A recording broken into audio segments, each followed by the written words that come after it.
Como funciona a iluminação de uma fazenda vertical? Nesse vídeo eu respondo perguntas sobre iluminação artificial, perguntas que a gente abre lá na caixinha do @colheita do futuro, que são perguntas pertinentes à iluminação, custos, benefícios, que tipo de iluminação, qual é a distância, qual é a intensidade, qual é o ciclo.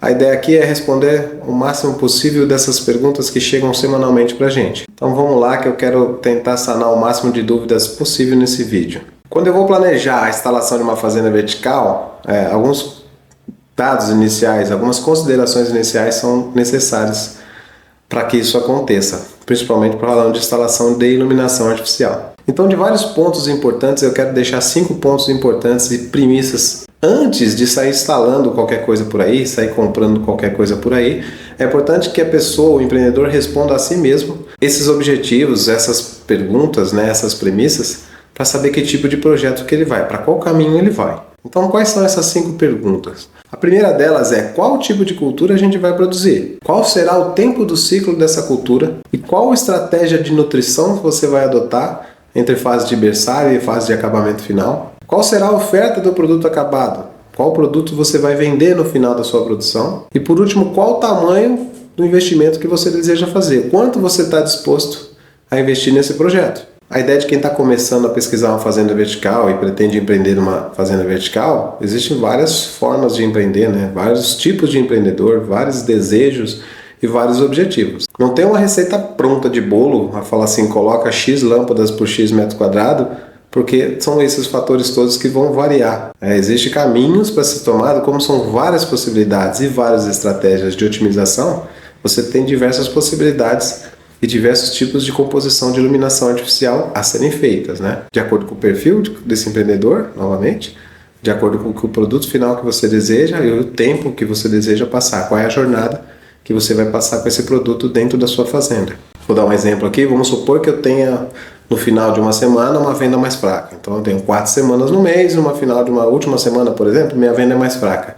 Existe a possibilidade, por exemplo, de variações de iluminação que eu consigo controlar essa característica dessa planta, otimizar ela de um jeito que eu economize energia, e aumente o tempo dela, da estadia dela. Vou comparar um exemplo com o dia a dia. Vamos supor que eu tenho que chegar da minha casa no meu trabalho.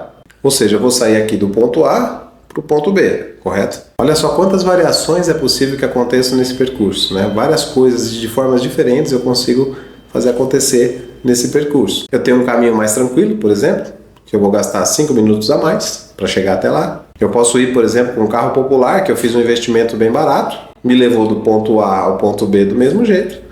Ou eu posso ir com um carro esportivo, mais confortável, e chegar talvez de uma forma mais rápida. Também eu vou do ponto A ao ponto B. Eu posso fazer isso tudo de forma manual, por exemplo, nesse caso eu posso ir a pé, só que eu vou ter um desgaste maior, um tempo maior, que também vai me levar do ponto A ao ponto B. Ou eu posso ir de uma forma automatizada, que é o carro, no exemplo do carro, que também vai me levar do ponto A ao ponto B.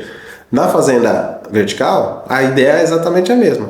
Existem várias tecnologias que vão me levar do ponto A ao ponto B. E eu vou falar mais ainda sobre ponto B, sobre ponto C. De ponto em ponto, você consegue agregar uma tecnologia específica de uma forma melhor, avaliando sempre o custo-benefício. Eu sou engenheiro agrônomo e sou pesquisador. Mas antes de tudo isso, eu sou empreendedor. Então eu preciso achar o equilíbrio de tudo para que o custo-benefício fique viável. E por que eu estou falando isso? Onde eu estou querendo chegar? Existem várias tecnologias, várias opções maravilhosas de tecnologia fora do Brasil, no Brasil, que a gente pode automatizar todo o processo. A gente pode automatizar o processo de formação da planta, desde o berço, a gente pode automatizar tudo, humanizar a mão de obra, a embalagem, a limpeza, a expedição. Existe tecnologia para tudo. O que a gente precisa avaliar como empreendedor é o custo-benefício disso. É onde vai sobrar no bolso da gente, A gente tem que fazer um negócio para que dê lucro no final. Todo empresário quer empreender no negócio para que dê certo, para que sobe no final. E quando a gente investe muito em tecnologia, tem um cuidado a se tomar. Pelo menos eu costumo dizer que tem um cuidado a se tomar. A tecnologia é um negócio que evolui muito rapidamente. Então, se eu for investir pensando a longo prazo, eu quero deixar tudo pronto, então eu já vou despender um valor agora e vou pensar a longo prazo. Esse longo prazo talvez passe o tempo dessa tecnologia, porque a tecnologia muda constantemente. Então, É importante pensar no médio prazo para o curto prazo, ao meu ponto de vista, né?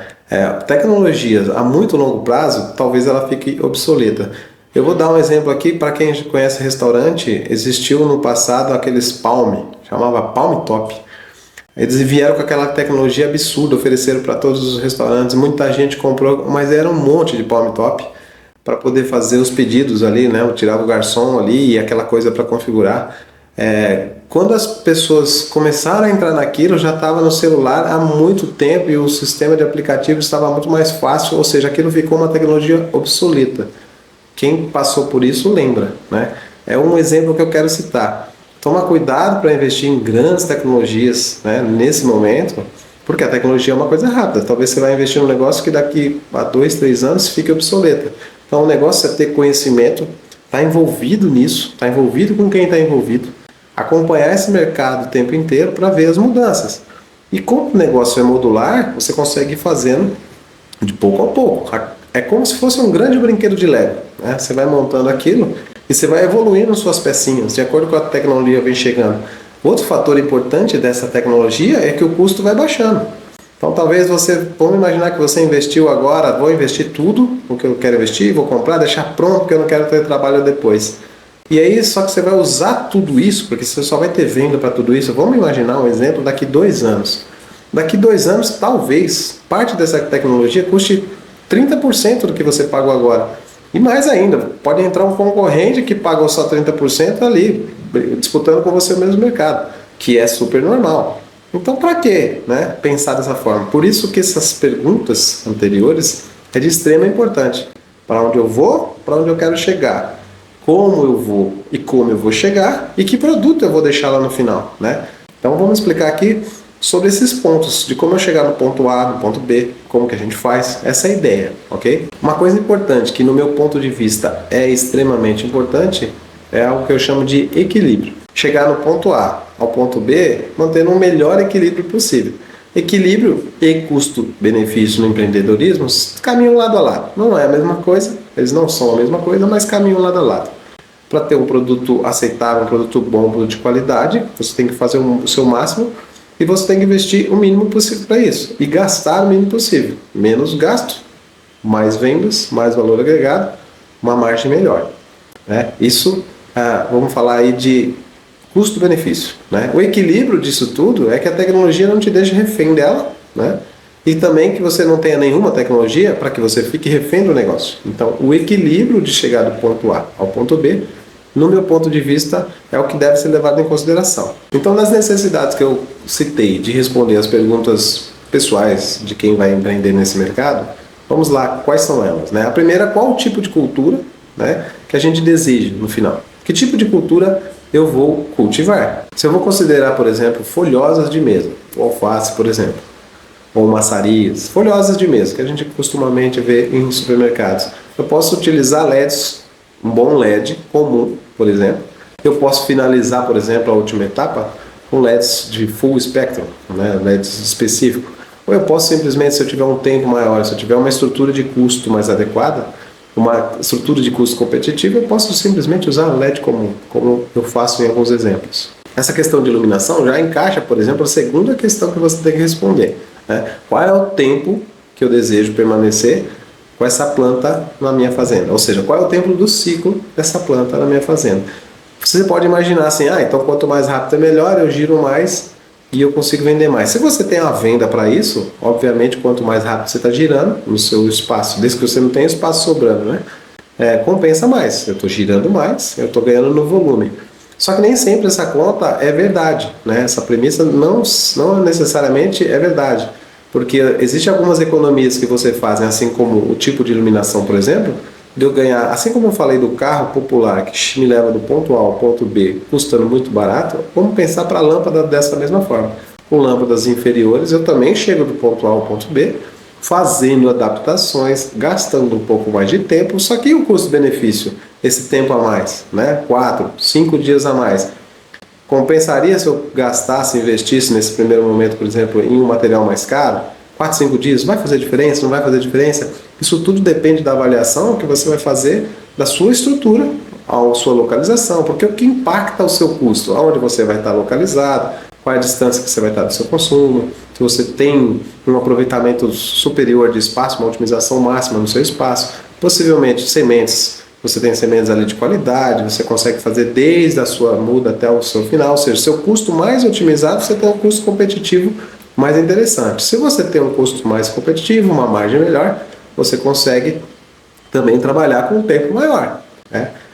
Eu quero reduzir, eu já tenho um volume muito grande, então está sobrando mais dinheiro no seu caixa, que já é hora então de você passar para lâmpadas mais especiais. Ou fazer como a gente faz, que eu costumo chamar de estratégia dos 2/3. É uma estratégia de cultivo, você divide ele em 3 partes, né? Eu vou explicar. Nessa estratégia de nutrição, por exemplo, que responde à terceira pergunta, qual a estratégia de nutrição que você vai adotar do seu projeto entre fase de inicial, fase de berçário e fase de acabamento, você tem alguns pontos a considerar. Dá para fazer um reequilíbrio da nutrição, por exemplo, eu gosto de trabalhar com a estratégia de 2/3, trabalhando em 3 tipos de nutrição, 3 tipos de nutrição diferenciada, uma para a fase bem inicial, uma para a fase intermediária ainda da creche ali, do berçário, e uma para a fase de acabamento. Eu utilizo essa técnica de 2/3, então 2 partes eu ainda fico mais próximo do berçário, porque eu utilizo perfis bipartidos, né? Perfis bipartidos são aquela tampa que eu consigo levantar, então eu não tenho tanto manejo de ficar tirando planta por planta, né? Eu consigo sacar elas todas se eu precisar fazer uma troca. E nessa fase eu otimizo também um perfil um pouco mais largo, que eu consigo trabalhar uma planta um pouco maior em berçário. Eu utilizo apenas a troca da nutrição, tento manter o máximo possível ali dentro do berçário, otimizo a iluminação para depois, numa fase que eu vou provavelmente intensificar essa quantidade de luz, eu vou estar gastando um pouco menos em relação ao tempo. Então eu posso despender um pouco mais de tempo utilizando luz convencional. Seria então, no nosso exemplo, levar do ponto A ao ponto B, nessa primeira fase, do ponto B ao ponto C, numa segunda fase ainda berçário, e do ponto C ao ponto D, numa terceira fase.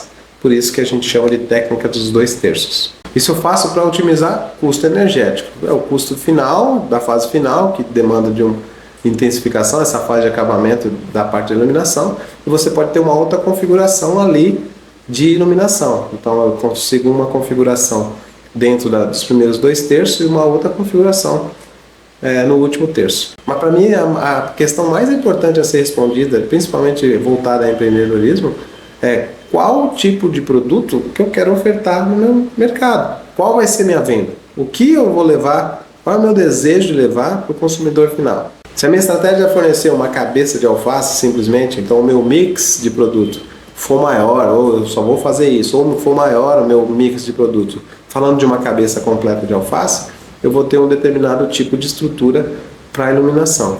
Se de repente não, eu vou fazer folhas soltas, folhas embaladas, lavadas, por exemplo, eu posso ter vários tamanhos de folha. Talvez eu não precise chegar até o fim dessa formação de cabeça completa, né? Prefiro que não chegue, porque você consegue girar mais, você consegue otimizar a quantidade de furos, uma série de fatores. Ou se eu vou trabalhar com cabeças de coroa de baby leaf, que é um produto bem legal, são alfaces menores. Eu vou ter uma fase, por exemplo, da fase A à fase B, da fase B à fase C, por exemplo. Eu não preciso da fase D para esse tipo de planta. Eu vou trabalhar com folhas mais novas, só folhas, por exemplo, para fazer embalagem de folhas soltas, né? Mesmo que seja sem lavar, mas é uma forma de embalar diferente. Eu posso trabalhar tudo até a fase C. Então tudo depende do que eu vou ofertar no final. Qual é a composição do meu mix de produto? Porque não adianta assim, eu vou abrir e vou ver o que eu vendo. Não, você tem que fazer essa estratégia antes de começar a ir para o mercado. Minha ideia inicial é começar com o mix X, tantos por cento cabeça, tantos por cento baby, tantos por cento embalagens e folhas soltas. Você tendo essa ideia, essa composição, você consegue aí sim planejar que tipo de iluminação e incidência de luz e quais são as fases de 2/3 que você pretende trabalhar. E por último, respondida a elas, quanto você está disposto a investir, né? Existe tipo de empreendedores, vários tipos de empreendedores, vários tipos de pessoas. Então cada um tem um desejo, cada um tem um sonho. Tem empreendedores que quer chegar rápido, que quer avançar na corrida, ele quer chegar primeiro, então ele quer se instalar numa determinada posição. E tá tudo certo com isso também, né? Eu acho que tudo é válido. Cada um tem um jeito de operar. Então, às vezes a pessoa achou uma estratégia, ou tem um contrato em mente e precisa acelerar, ele vai investir o máximo que ele puder. Então ele já vai para lâmpadas melhores, ele já vai para melhor da tecnologia, para poder chegar naquela corrida primeiro, né? E existem aqueles mais moderados que querem começar de uma forma mais pé no chão, quer ir testando, quer ir aprendendo. Então, de toda forma, é válido. Existe mercado para todo mundo, né? É uma forma válida. O que tem que ser separado é que a forma de produzir do cultivo indoor é totalmente da forma de produzir, diferente da forma de produzir numa hidroponia convencional. Não o processo de manejo de nutrição. Isso você consegue aproveitar muito. O que é diferente é o processo de intensidade de iluminação. Existem fatores, por exemplo, você pode fazer um controle de gasto energético modular. Por módulo, saber exatamente quanto você está gastando por módulo. Isso você não tem na agricultura, por exemplo, de solo, né? Realmente você tem um gasto total de água, de fertilizante, de defensivo, por aí vai. Num controle indoor, você tem um controle por célula. Então, se você tem um cliente que você reservou uma célula para ele, por exemplo, uma linha de bloco, para determinado supermercado, para determinado cliente, eu sei exatamente o custo que eu consigo pôr para aquele cliente, com a determinada configuração de luz ou tipo de horas ou tipo de tempo que eu coloquei de luz para cada cliente.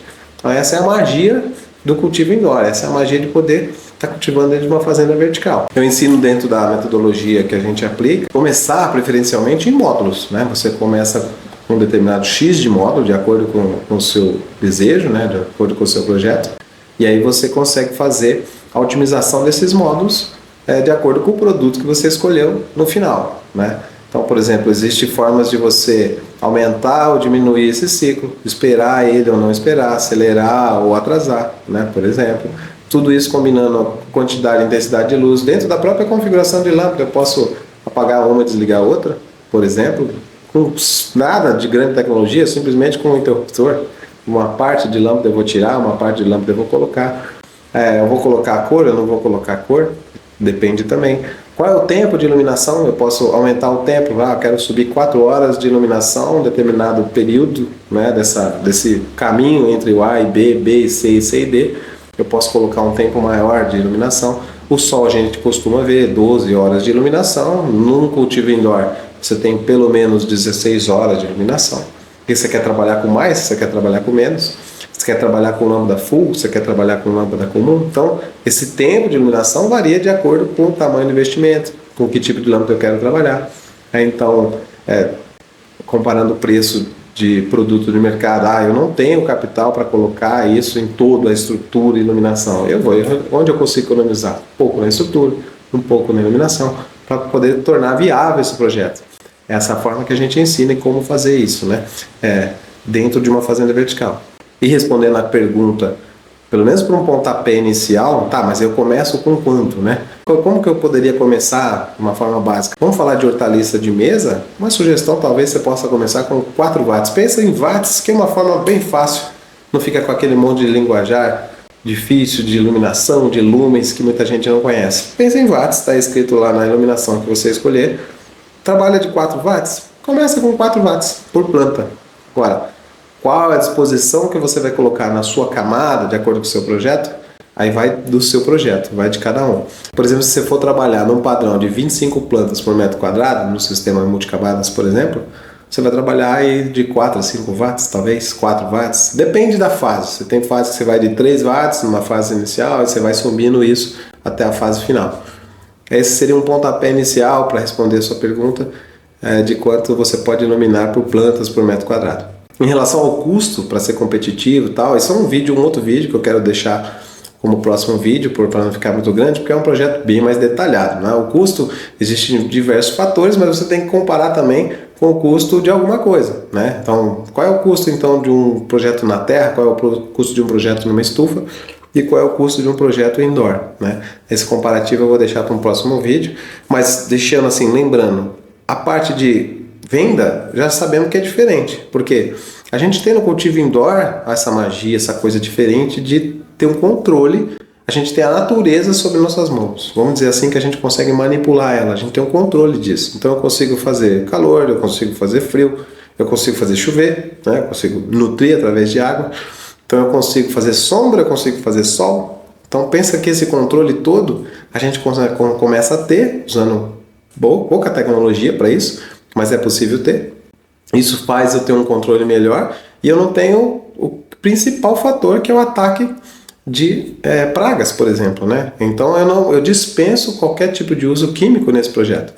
Então, se eu dispenso isso, eu tenho um produto diferenciado, ou seja, eu tenho um outro produto. Eu não tenho simplesmente um produto comparado com a terra, né? É um outro projeto, tem mercado para todo mundo, tá? Tem um outro mercado.